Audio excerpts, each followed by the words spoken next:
की forbidden relationship ने my fault film में काफी ऑडियंस का टेंशन ग्रैब किया था। कुछ लोग उनकी रोमांटिक केमिस्ट्री पर पिघल गए तो कुछ लोग उनके सेंसुअल लव मेकिंग सीन्स के दीवाने हो गए। हर तरीके से माई फॉल्ट को एक एंटरटेनर का टैग मिला। अब सीक्वल योर फॉल्ट जो मर्सिडीज रॉन की ट्रिलॉजी कल्पेबल सागा के सेकंड पार्ट पर बेस्ड है, उनकी स्टोरी को आगे बढ़ाता है। पहली फिल्म में दिखाया गया कैसे निक और नोआ एक दूसरे के प्यार में पागल हो गए, लेकिन सीक्वल का फोकस ये है कि क्या वो दोनों अपने सर्कमस्टेंसेस को मद्देनजर रखते हुए एक दूसरे को ही चाहेंगे या नहीं। एक साल गुजर चुका था जब नोआ के बाप जोनस को पुलिस ने मार दिया था, जब उसने पैसों के लिए अपनी बेटी को ही किडनैप कर लिया था। नोआ अपने बाप की मौत के बाद कोप करने की पूरी कोशिश कर रही थी, लेकिन इसी वक्त निक उसके साथ नहीं था क्योंकि वो सैन फ्रांसिस्को में एक लॉ फर्म के इंटर्नशिप के लिए गया था। जब निक फाइनली वापस आया तो नोआ ने अपने फ्यूचर के लिए एक नई उम्मीद देखी। अब वो 18 साल की हो चुकी थी और लीगली उन्हें एक दूसरे को डेट करने से कोई नहीं रोक सकता था। तो चलिए इस वीडियो में देखते हैं कि उन दोनों के साथ आगे क्या हुआ। ऐसे ही दूसरे वीडियोस देखने के लिए और हमसे जुड़े रहने के लिए चैनल को सब्सक्राइब कीजिए और वीडियो को लाइक और शेयर करना ना भूलें। Thank you. और एक ह्यूज स्पॉइलर वार्निंग के साथ लेट्स मूव ऑन। ब्रायड नोआ की कॉलेज रूममेट थी। शुरू में वो एकदम हार्मलेस लग रही थी, लेकिन धीरे धीरे ये पता चलता है कि उसके इंटेंशंस कुछ और ही थे। असल में ब्रायड निक की एक्स गर्लफ्रेंड थी। वो एक इलीगल कार रेस के टाइम निक के साथ पैसेंजर सीट पे बैठी थी। एक्सीडेंट हुआ और ब्रायड को काफी खतरनाक इंजरीज आई। निक उस इंसिडेंट के बाद ब्रायड के लाइफ से मानो गायब हो गया। ब्रायड शॉक में थी कि जिस इंसान के लिए उसने अपनी लाइफ रिस्क में डाली थी, उसने हॉस्पिटल में उससे मिलना जरूरी भी नहीं समझा। ब्रायड को हॉस्पिटल में रिकवर होने में 2 महीने लगे, लेकिन उसके बाद भी निक ने उसकी तरफ देखा तक नहीं। जब ब्रायड को पता चला कि निक अब किसी और के साथ है तो उसका दिल एकदम टूट गया। ब्रायड ने नोआ को कभी सच नहीं बताया, लेकिन वो जानती थी कि नोआ उसी इंसान को डेट कर रही है जिससे वो नफरत करती थी। निक ने भी नोआ से अपना अतीत छुपाया था। ब्रायड काफी समय तक अपने ट्रॉमा से स्ट्रगल कर रही थी और उसे मेंटल इंस्टीट्यूट में एडमिट करना पड़ा ऑलमोस्ट 2 साल के लिए। जब वो निक से दोबारा मिली तो उसका पुराना जख्म फिर से ताजा हो गया। अब ब्रायड बदला लेना चाहती थी। ब्रायड ने निक की बायोलॉजिकल माँ के साथ मिलकर कॉन्स्पिरेसी की क्योंकि निक अपनी माँ से सबसे ज्यादा नफरत करता था। ब्रायड ने नोआ और उनके पड़ोसी माइकल के बीच केमिस्ट्री बनाने की भी कोशिश की। हालांकि नोआ हमेशा माइकल से दूर रहना प्रेफर करती थी, लेकिन एक लो मोमेंट पर वो गलती कर गई। ब्रायड ने इंश्योर किया कि नोआ और निक की रिलेशनशिप और खराब हो। पहले से ही ये कपल स्ट्रगल कर रहे थे। निक के अटैचमेंट इश्यूज उसकी माँ के छोड़ने की वजह से शुरू हुए और इसने उसकी रिलेशनशिप को अफेक्ट किया। निक नोआ के साथ रहना चाहता था, लेकिन वो एक साथ रहने का आइडिया डाइजेस्ट नहीं कर पा रहा था। दूसरी तरफ नोआ को बचपन से सिखाया गया था कि कभी किसी मर्द पर डिपेंडेंट मत होना। वो भी अपने डिसीजन को लेकर डाउट कर रही थी कि क्या वो निक पर ज्यादा डिपेंडेंट हो गई थी। जेलसी उनकी रिलेशनशिप का एक और बड़ा फैक्टर था। वो दोनों एक दूसरे को खोने से डरते थे और जब तक वो पब्लिक नहीं हो सकते थे, उन्हें हमेशा ये डर था कि कोई उन्हें अलग कर देगा। नोआ हमेशा निक की माँ एनाबेल से दूर रहना चाहती थी क्योंकि वो जानती थी कि निक उनसे कितनी नफरत करता है। लेकिन एक दिन एनाबेल नोआ के घर पहुंची और उससे अपनी बात सुनने की गुजारिश की क्योंकि वो उसकी आखिरी उम्मीद थी। एनाबेल ने नोआ को बताया कि निक को उसके और विलियम के अलग होने की असली वजह नहीं पता है। साथ ही उसने ये भी मेंशन किया कि नोआ को ये नहीं पता था कि विलियम और उसकी माँ रफेला कितने लंबे समय से एक रिलेशनशिप में थे। एनाबेल ने नोआ से अपने प्लान पर सोचने के लिए कहा। जब नोआ को ये समझ आया कि रफेला और विलियम निक को सोफिया के साथ, जो उसकी कॉलीग थी और विलियम के दोस्त की बेटी थी, से सेट करने की कोशिश कर रहे हैं, तो उसने एनाबेल को एक चांस देने का फैसला किया। अगले दिन नोआ ने एनाबेल को लेस्टर मैंशन के अंदर आने दिया। एनाबेल ने उसे एक सीक्रेट ड्रॉअर के बारे में बताया जो स्टडी में था और कहा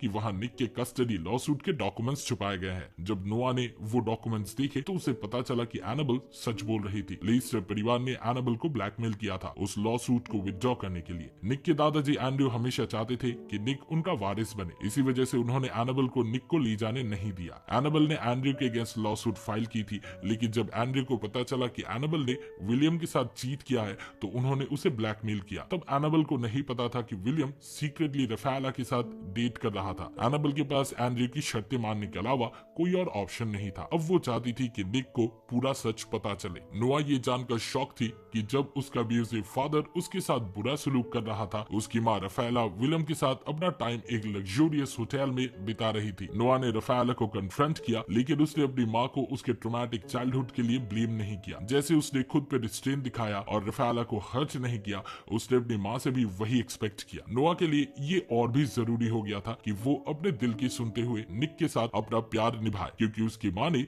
खुद की खुशी को नोआ की सेफ्टी से भी ऊपर प्रायोरिटाइज किया था। और रुकावट के बाद भी निक और नोआ हमेशा एक दूसरे के पास लौट आते थे, लेकिन जेलसी और ट्रस्ट इश्यूज उनकी रिलेशनशिप में टेंशन क्रिएट करते रहे। निक चाहता था कि नोआ अपनी स्पेन की लाइफ छोड़ दे और लंदन में उसके साथ शिफ्ट हो जाए। निक को लंदन में एक पोजीशन ऑफर हुई थी, लेकिन उसने अब तक डिसाइड नहीं किया था। नोआ निक के बिना रह नहीं सकती थी, लेकिन ब्रायन का सच समझने के बाद उसके ट्रस्ट इश्यूज और बढ़ गए। नोआ ने सोफिया के परिवार की एक पार्टी में ब्रायन को इनवाइट किया, सिर्फ ये देखने के लिए कि निक का रिएक्शन क्या होगा। योर फॉल्ट के एंड में सब कुछ तब बिगड़ गया जब ब्रायन ने एनाबेल के लिए पार्टी का बैक डोर खोल दिया। एनाबेल लीस्टर परिवार से मिली और निक का गुस्सा फूट पड़ा। निक ने एनाबेल से तुरंत वहां से जाने को कहा, लेकिन विलियम ने उन्हें रोक लिया, इस डर से कि कोई भी बवाल से भीड़ इकट्ठा हो सकती है। विलियम ने एनाबेल से रिक्वेस्ट की कि वो बाहर बातें करे, लेकिन एनाबेल ने मना कर दिया। एनाबेल ने सबके सामने निक को बताया कि उसने कस्टडी के लिए कितनी कोशिश की थी, लेकिन विलियम और एंड्रयू ने उसे ब्लैकमेल करके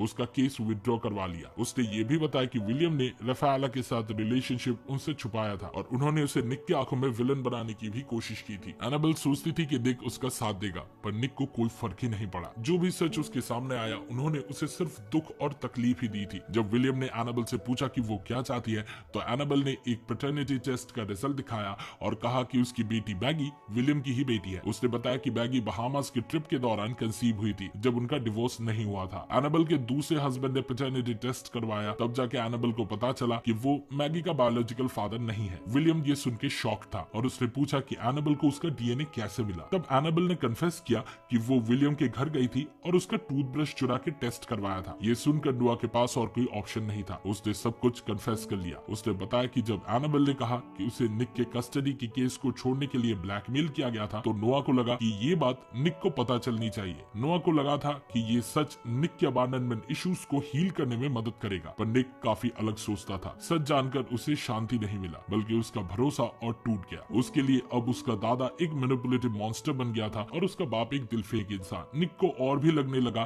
कि उसकी माँ सिर्फ अपने मोटिव्स के लिए रिकनेक्ट करना चाहती है ताकि मैगी का फ्यूचर क्योर हो सके। ये सच उसे और अकेला बना गया। उसने नोआ को हर एक चीज के लिए ब्लेम किया और पार्टी में वापस जाके सोफिया को उसने किस कर लिया, ये जानते हुए कि ये नोआ के दिल को तोड़ देगा। पार्टी से जाने के बाद निक के बेस्ट फ्रेंड लियोन ने उसका साथ दिया। लियोन ने निक से बात करने की कोशिश की और कहा कि नोआ इनोसेंट है और उसका दिल तोड़कर वो अपने ही रिलेशनशिप को खुद ही बर्बाद कर रहा है। अपने एक्सपीरियंस से लियोन ने शेयर किया कि उसने अपनी गर्लफ्रेंड जेना के साथ कितनी गलतियां की थी और उसका रिग्रेट अब तक उसे महसूस होता है। जब जेना ने उसके रिलेशनशिप को बचाने की कोशिश की थी, तब लियोन ने उसे दूर धकेल दिया था। उसे जेना की अहमियत तब समझ आई जब वो उससे दूर चली गई। लियोन ने निक से रिक्वेस्ट की कि वो ऐसी गलती ना करे। लियोन की बातें सुन के निक को रियलाइज हुआ कि वो नोआ से कितना प्यार करता है और उसके बिना जिंदगी सोच के ही उसे बुरा लगने लगा। उसने अब डिसाइड किया कि वो नोआ से माफी मांगेगा और सब कुछ ठीक कर लेगा। निक वापस पार्टी में गया, पर तब तक नोआ जा चुकी थी। ब्रायन ने उसे बताया कि नोआ चली गई है। फ्रस्ट्रेटेड निक ने ब्रायन से पूछा कि वो उसकी लाइफ खराब करने की कोशिश क्यों कर रही है। तब ब्रायन ने अपनी दुख भरी दास्तान शेयर की। उसने बताया कि कार एक्सीडेंट के बाद जब उसके 20 से भी ज्यादा फ्रैक्चर्स हुए थे, निक उसे हॉस्पिटल में मिलने तक नहीं आया था। यहाँ तक कि उसने अपने मिसकैरेज का ब्लेम भी लीस्टर फैमिली पर लगाया और कहा कि हॉस्पिटल लीस्टर फैमिली का था, इसलिए उन्होंने निक को बदनामी के हाथ से बचाने के लिए उसका बच्चा गिरा दिया था। निक को लगा कि ब्रायन झूठ बोल रही है और उसने पूछा कि नोआ कहाँ गई है। ब्रायन ने फाइनली बताया कि नोआ अपने अपार्टमेंट चली गई है। योर फॉल्ट के अंत में निक नोआ के अपार्टमेंट गया, पर वो वहां नहीं थी। उसने बाहर उसका वेट किया और देखा कि वो माइकल के घर से वापस आ रही थी। ब्रायन ने नोआ के अपार्टमेंट की चाबी को चुरा लिया था ताकि नोआ के पास और कोई ऑप्शन ना हो और वो माइकल के घर जाने को मजबूर हो जाए। नोआ बिल्कुल टूटी हुई थी और माइकल ने उसका फोन बंद कर दिया था, सिर्फ निक को उससे दूर रखने के लिए। माइकल ने नोआ को संभालने की कोशिश की और वो दोनों फिजिकली इंटीमेट हो गए, लेकिन नोआ को तुरंत अपनी गलती का एहसास हुआ और वो उसके अपार्टमेंट से चली गई। निक का दिल टूट गया जब उसने नोआ को माइकल के कपड़ों में देखा। दोनों एक दूसरे के सामने आए पर कुछ नहीं बोल पाए। रफाएल अपनी हर गलती पे पछता रही थी जो उसने ये सोचकर की थी कि वो नोआ के लिए बेस्ट डिसीजंस ले रही है। उसे शर्म आ रही थी कि उसने अपनी खुशी को नोआ की सेफ्टी के ऊपर रखा। विलियम भी रिग्रेट कर रहा था कि उसने निक को सच नहीं बताया और सेल्फिशली उसे अपनी माँ से दूर कर दिया। योर फॉल्ट के अंत में नोआ अपने बाप के टूम्बस्टोन पर गई और हिम्मत जुटाकर उनसे अलविदा कह दिया। उसने डिसाइड किया कि 1 साल पहले जो कुछ भी हुआ था उसे अब वो अपने दिल से निकाल फेंकेगी, लेकिन जाने से पहले उसने निक का एक हैंड रिटन नोट उस टूम्बस्टोन के ऊपर देखा। निक ने उसे प्रॉमिस किया कि वो हमेशा उसके अंधेरे में रोशनी बन के रहेगा। योर फॉल्ट एक होपफुल नोट पे खत्म होती है। चाहे निक और नोआ अभी ब्रीफली अलग हो गए हो, लेकिन उम्मीद है कि वो फिर एक दूसरे के पास लौट आएंगे। अगले पार्ट आवर फॉल्ट में शायद ये पता चलेगा कि निक लंदन गया या नहीं, जैसे उसने प्लान किया था। उन दोनों के वापस एक होने का सफर आसान नहीं होगा, क्योंकि दोनों के बीच अभी बहुत सारी अनरिजॉल्व इश्यूज है, पर उनका एक दूसरे के लिए प्यार शायद उन्हें फिर से मिलने का रास्ता दिखाए। माइकल और ब्राइस जरूर अपनी पूरी कोशिश करेंगे कि निक और नोआ